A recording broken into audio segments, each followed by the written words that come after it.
I remember the blood. I remember screaming. Tong Liya breaks down during therapy session. The therapy room was quiet except for the soft ticking of a clock on the wall.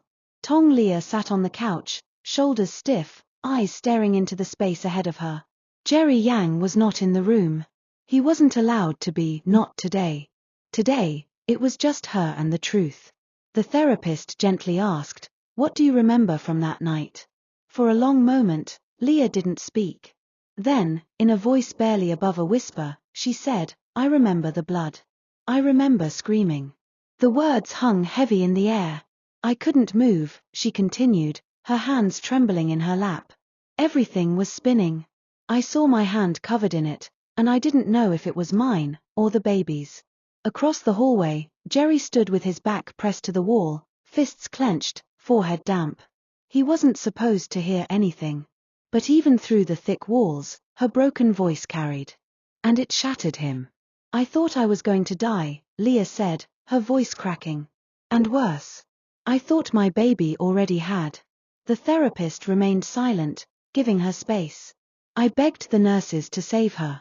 I kept telling them it was a girl. I hadn't even confirmed it yet, but I knew. I kept saying her name in my head.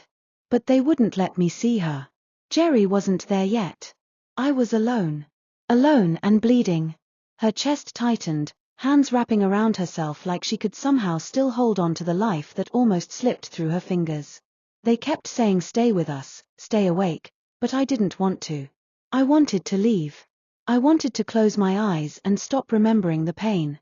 Meanwhile, Jerry had walked out to the hospital's rooftop.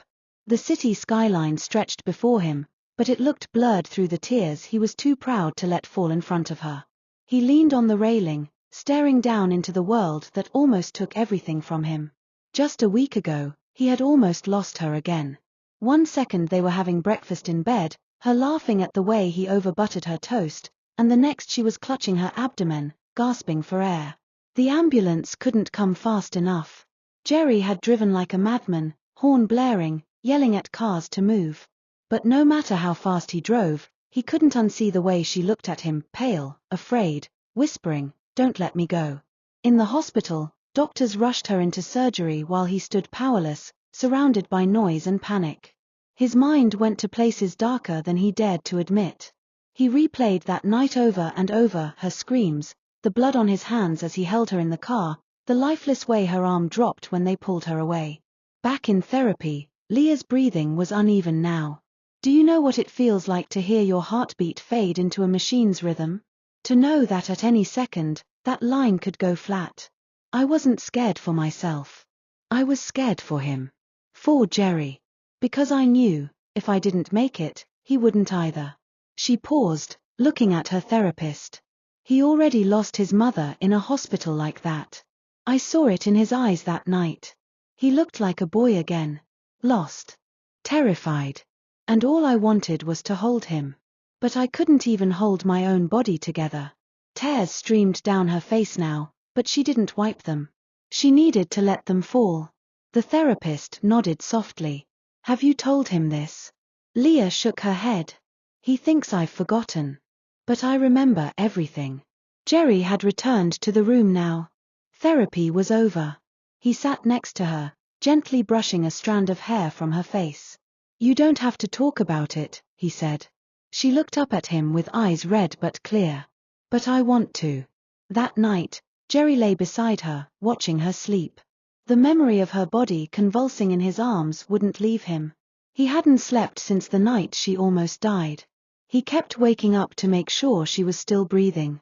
Sometimes he'd hold a mirror under her nose just to be sure. He kissed her forehead. "I'm sorry I wasn't strong enough." Liya stirred, reaching for his hand even in sleep. "You were. You still are." The next morning, reporters swarmed the hospital gates. A nurse's recording of Jerry shouting, "She's bleeding, please, just save her," had leaked. The video spread like wildfire, breaking hearts across the nation. Fans camped outside with flowers. Some cried openly. Hashtags like #FightWithLiya and #JerryWillWait topped every trending chart. Inside, Liya remained unaware until a nurse showed her. She watched the clip in silence. Jerry's voice was ragged, raw. He looked like a man watching his soul collapse. I didn't know they filmed this, she whispered. He didn't either, the nurse said quietly. But the world needed to see it. And they did. Suddenly, their story wasn't just a headline. It was hope. It was heartbreak. It was real. That afternoon, Tong Liya asked to walk down to the garden for the first time. The doctors were hesitant. Jerry insisted on carrying her if she so much as looked weak. But she stood on her own. They reached the courtyard. The sky was cloudy, but the flowers were blooming. Liya sat on the bench, touching the petals gently. This was where I wanted to bring her, she said. If she had made it. Jerry froze. He sat beside her, his eyes heavy with the pain of words never said. She didn't, she continued. But I did. And I need to believe that means something. It does, Jerry replied, voice thick. It means we get to try again. And this time. I won't let anything happen to you. Liya leaned into him. We're not broken, are we? He kissed the side of her head. No. We're healing. That night, the hospital staff lit candles in the garden, a quiet vigil for the pain no one could see. Jerry and Liya stood together, holding hands, the glow of the flames reflecting in their eyes. No words were spoken. They didn't need to be. Inside, her therapist wrote in her notes, patient confronting trauma, emotionally present, finally processing. For the first time, she is choosing to live. Later, as the world watched them walk hand in hand out of the hospital days later, no one knew the whole story. No one knew the nights Jerry had sobbed silently in the hospital chapel, asking God for one more day. No one knew that Tong Liya had written a goodbye letter just in case. No one knew that she tore it up the day Jerry whispered, I see you. Not your pain, not your scars. Just you. And I still want you. But they knew love. They saw it. And sometimes, love, real, raw, terrifying love, is the loudest miracle of all. The room fell into a fragile silence after Tong Liya's voice shattered the calm like glass beneath a hammer. Her therapist sat across from her, frozen for a second, lips slightly parted, unsure whether to speak or to let the storm pass. But Tong Liya wasn't done. Her fingers dug into the sides of the chair, her knuckles white as she blinked rapidly, trying to contain the flood she had just uncorked. I remember the blood on the floor, she said again, quieter this time, as if saying it softer would make it less real. I remember screaming so loud that my throat tore. And still, no one came for what felt like forever. In the observation room just outside, Jerry Yang stood with his hand against the one-way glass, tears forming despite himself. He had insisted on watching her session, not to intrude but to understand. He had begged her to open up to someone. But he hadn't prepared himself for this. Not for this pain. Not for the truth. She never told him how much she remembered. She had always said the memory was blurry, fragmented. But now he could hear the clarity in her voice. She hadn't forgotten. She had been protecting him. Tong Liya wiped at her cheeks furiously, ashamed of how exposed she felt. They told me not to talk about it. That it would delay healing. That I should focus on the future. But how do you move on when you still wake up hearing your own voice screaming for help? The therapist leaned forward gently, placing a hand on the clipboard but not writing anything down. You said no one came. But someone did, eventually, right? Tong Liya nodded slowly. Yes. Jerry. The name hit the air like a fragile piece of glass tumbling from a shelf. I didn't even recognize him at first. I was slipping in and out. I only saw his silhouette at the door. And he was shouting. God, he was shouting louder than I had ever heard him. Telling them to move faster. Telling them to save me. But I couldn't move. I couldn't speak. In the observation room, Jerry closed his eyes. That night had broken something in him too. He remembered the blood on the tiles, the way she looked so still, so ghost-like, like she was already gone. He had thrown his phone so hard against the hospital wall after the call, it shattered. But what had shattered inside him didn't make a sound, it just left him hollow. Back inside the therapy room, Tong Liya continued. He carried me to the emergency wing himself when the stretcher didn't come fast enough. I was barely conscious, but I remember the way he kept whispering "don't leave me" under his breath. I heard it like a prayer. The therapist let the silence linger.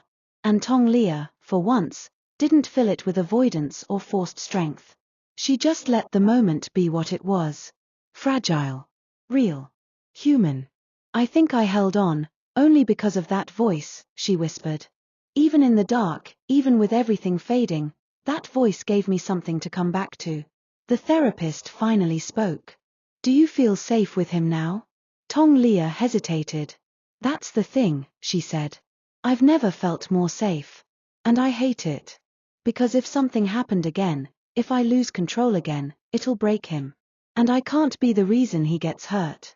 The words struck Jerry Yang like thunder. He took a step back from the glass, then two. He wanted to run into the room, wrap her in his arms, and say it didn't matter. That he didn't care if it hurt, that she was worth every scar. But he couldn't interrupt this. Not now. Meanwhile, Tong Liya's face had changed. She wasn't just reliving a memory anymore. She was confronting the aftermath. I flinch when I see certain things. The color red in certain lights. Sirens. Even the smell of the hospital hallway soap. It comes back like a wave, crushing everything. Does Jerry know? The therapist asked. No, she said, almost ashamed. I pretend. I smile. I tell him I'm fine. I make his favorite tea, I act like we're normal. But every time he touches my arm too suddenly, I want to disappear. The therapist softened her voice. But you haven't left him. I can't, she whispered. Because somewhere inside me, I still believe that if something ever happens again, he'll be there. And this time, I won't be too weak to reach for him. The therapist nodded slowly, a gesture of understanding rather than solution. You're not weak, Tong Liya. You survived. I don't want to survive, she replied, eyes heavy with unshed tears. I want to live. And I don't know how to do that, without dragging him through my nightmares. Outside the room, Jerry finally stepped back from the observation window. He couldn't take it anymore. With trembling hands, he pushed open the side door quietly and waited until her session ended. When Tong Liya stepped out of the room, her face still blotched with tears, she stopped short at the sight of him. He didn't say a word, just walked to her and held her.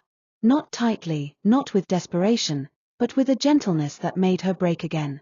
I heard everything, he said against her hair. And I'm still here. She tried to pull away, ashamed, but he held her hand.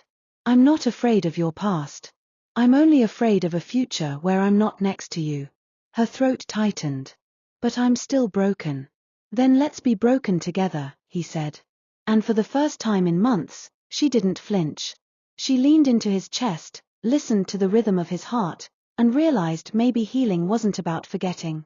Maybe it was about remembering and still choosing to stay.